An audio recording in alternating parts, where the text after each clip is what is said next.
नमस्कार दोस्तों, मैं राजस्थान बोल रहा हूँ। कल आपने सुना बरकतुल्ला खान के निधन के बाद क्या हुआ। आज सुनिए राजस्थान की राजनीति में नया सितारा कौन उभरा। शब्द हैं वरिष्ठ पत्रकार राजेंद्र बोड़ा के। आपातकाल के दौर में हुई ज्यादतियों की दास्तान केंद्र के जस्टिस शाह आयोग और राजस्थान में न्यायमूर्ति कान सिंह आयोग और जस्टिस बीपी बेरी आयोग की रिपोर्टों में दर्ज है।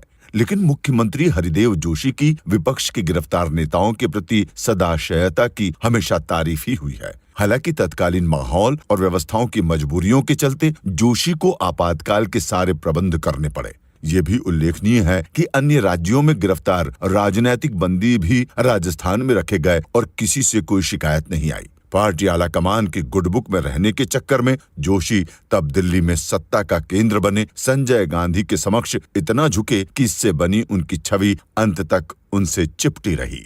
जोशी का अक्टूबर 1973 से अप्रैल 1977 तक मुख्यमंत्री के रूप में पहला कार्यकाल राज्य में दूसरी बार लगे राष्ट्रपति शासन में समाप्त हुआ।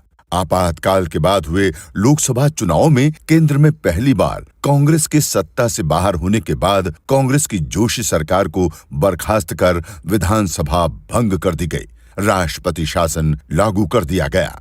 देश के इतिहास में 1977 का वर्ष आजादी के बाद का सबसे महत्वपूर्ण टर्निंग पॉइंट माना जा सकता है। आजादी के बाद का इतिहास दो भागों में बांटा जा सकता है, एक आपातकाल के पूर्व का समय तथा दूसरा आपातकाल के बाद का समय।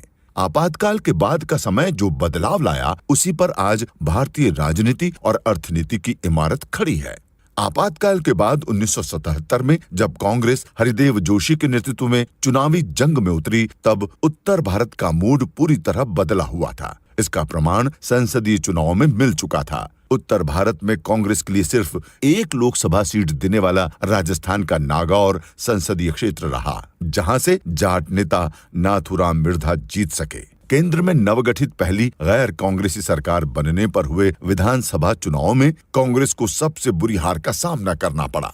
क्षेत्रों के फिर से हुए परिसीमन के बाद राज्य विधानसभा की सीटें 184 से बढ़कर 200 हो गई थी। विभिन्न विपक्षी दलों के साथ आने से बनी जनता पार्टी ने 200 सदस्यों की विधानसभा में 151 का प्रचंड बहुमत पा लिया। इस प्रकार राजस्थान में इतिहास के नए दौर की शुरुआत हुई। राजस्थान के राजनीतिक क्षितिज पर एक नया सितारा उभरा, भैरों सिंह शेखावत। वे 1972 में परास्त होने से पहले लगभग चौथाई सदी तक विधानसभा में अपनी उपस्थिति का डंका बजा चुके थे। राज्य में जनता पार्टी विधायक दल का नेता बनकर पहले गैर कांग्रेसी शासन की कमान कौन संभाले, ये तय करना आसान नहीं था। डूंगरपुर के महारावल लक्ष्मण सिंह का दावा इसलिए बनता था कि पहले स्वतंत्र पार्टी विधानसभा में सबसे बड़ी विपक्षी पार्टी के रूप में अपना वजूद दिखा चुकी थी। मगर ये भी सच था कि जिस तेजी से वो पार्टी उभरी, वापस गिर भी गई थी। दूसरी तरफ भारतीय जनसंघ धीरे धीरे अपना आधार बढ़ा रहा था, तो पुरानी कांग्रेस के लोग भी थे जो इस पद के लिए अपने को स्वाभाविक उत्तराधिकारी मानते थे। लंबी कशमकश के बाद शेखावत के नाम पर सहमति बनी और वे पहले गैर कांग्रेसी मुख्यमंत्री बने। नए शेखावत युग की शुरुआत की कहानी क्या थी, सुनिए कल 9वें भाग में।